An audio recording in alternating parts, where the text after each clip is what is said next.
हाय दोस्तों, मेरा नाम है अंकित। मैं आपको पढ़ाने जा रहा हूँ कक्षा 10 गणित प्रश्नावली 6.1। प्रश्न नंबर 1 क्या कह रहा है? कह रहा है कोष्ठकों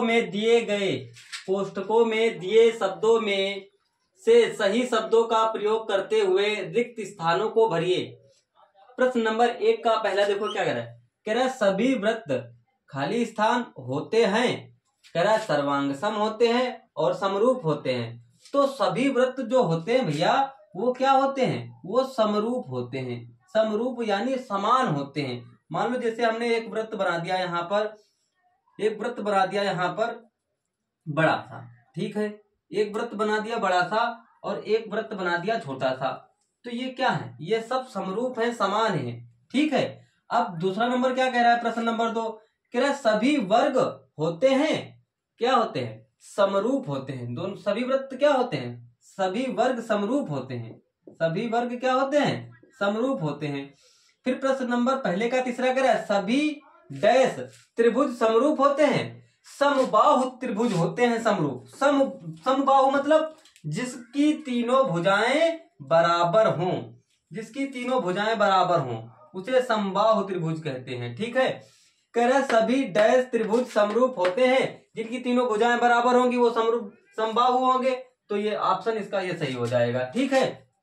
कह रहा है प्रश्न नंबर 4 पहले का कह रहा है भुजाओं की समान संख्या वाले दो बहुभुज समरूप होते हैं। प्रश्न नंबर इसी का कह रहा है एक उनके संगत कोण खाली स्थान हो तथा नंबर 2 कह रहा है उनकी संगत भुजाएं खाली स्थान हो।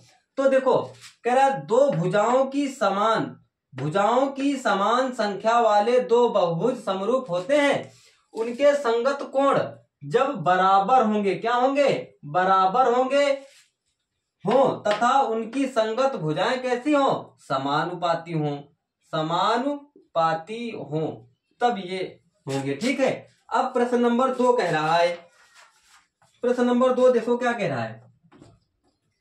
प्रश्न नंबर 2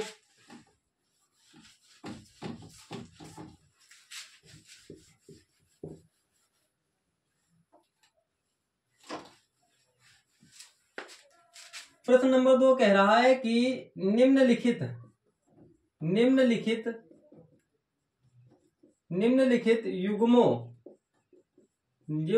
युग्मों के दो भिन्न भिन्न उदाहरण दीजिए, ठीक है। अब दूसरे का पहला देखो क्या कह रहा है। समरूप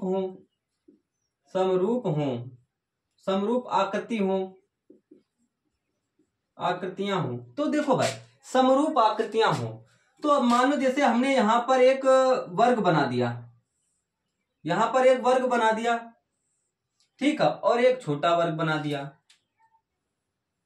तो ये समान है। चाहे तुम एक वृत्त बना दो बड़ा और एक बना दो छोटा, तो ये क्या है? ये समान है, ये समरूप है, ये समरूप आकृतियां हैं, ठीक है। आगे देखो फिर प्रश्न नंबर 2 कह रहा है कि दूसरे का दूसरा कह रहा है ऐसी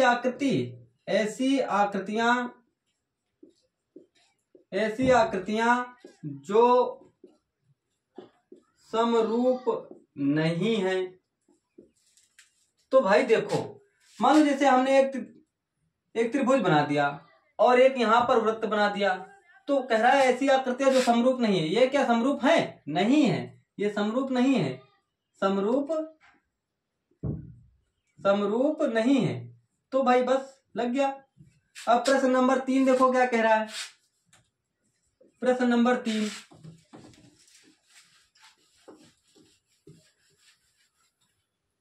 3 कह रहा है बताइए कि निम्नलिखित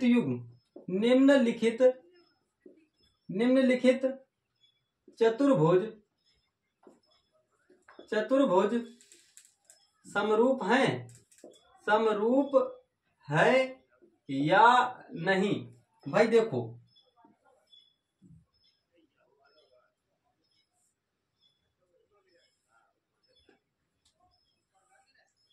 ये यहाँ पर दे रखा है एस, ये दे रखा है आर, ये दे रखा है 1.5 सेंटीमीटर, ठीक है। यहाँ पर दे रहा है 1.5 सेंटीमीटर, ये हो गया तुम्हारे पास क्यू।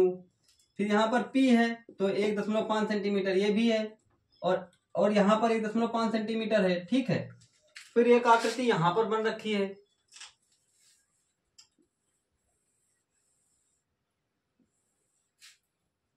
ये डी है, ये 3 सेंटीमीटर दे रखा है। ये सी है, ये भी 3 सेंटीमीटर दे रखा है।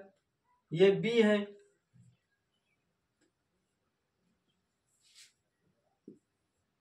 ये भी 3 सेंटीमीटर दे रखा है, और ये भी 3 सेंटीमीटर दे रखा है। तो देखो यहां लिखना एस आर बराबर में, एस आर बराबर में कितना दे रखा है 1.5, ठीक है। अब देखो यहां पर और ये दे रखा है डीसी, एस आर अपान में डीसी बराबर में, डीसी कितना है 3 सेंटीमीटर है, तो दशमलव हटाओ, यहाँ 0 बढ़ाओ, 15 1 कम 15, 15 दूनी कितना हो गया 30, तो ये निकल आया, ठीक है। उसके बाद यहां पर दिखना है हमको लोगों को एस पी, एस पी अपान में डी, और यहां पर लिख रखा है ए, एस पी अपान में डी ए, तो एस पी है कितना 1.5 और डी ए कितना है तुम्हारे पास 3, तो दशमलव हटेगा, नीचे 0 आएगा, 3 15 1 कम 15, 15 दूनी कितना हो गया 30, तो 1/2 आ गया। फिर क्या कह रहा है, फिर अब हम लोगों को निकालना है क्यू आर, या आर क्यू निकाल लो, आर क्यू बराबर में 1.5 है, और यहाँ सी बी बराबर में 3 सेंटीमीटर है, दशमलव हटाओ, यहाँ 0 बढ़ा, 15 1 कम 15, 15 दूनी कितना हो गया 30, तो ये समान आकृति यहाँ है, ठीक है।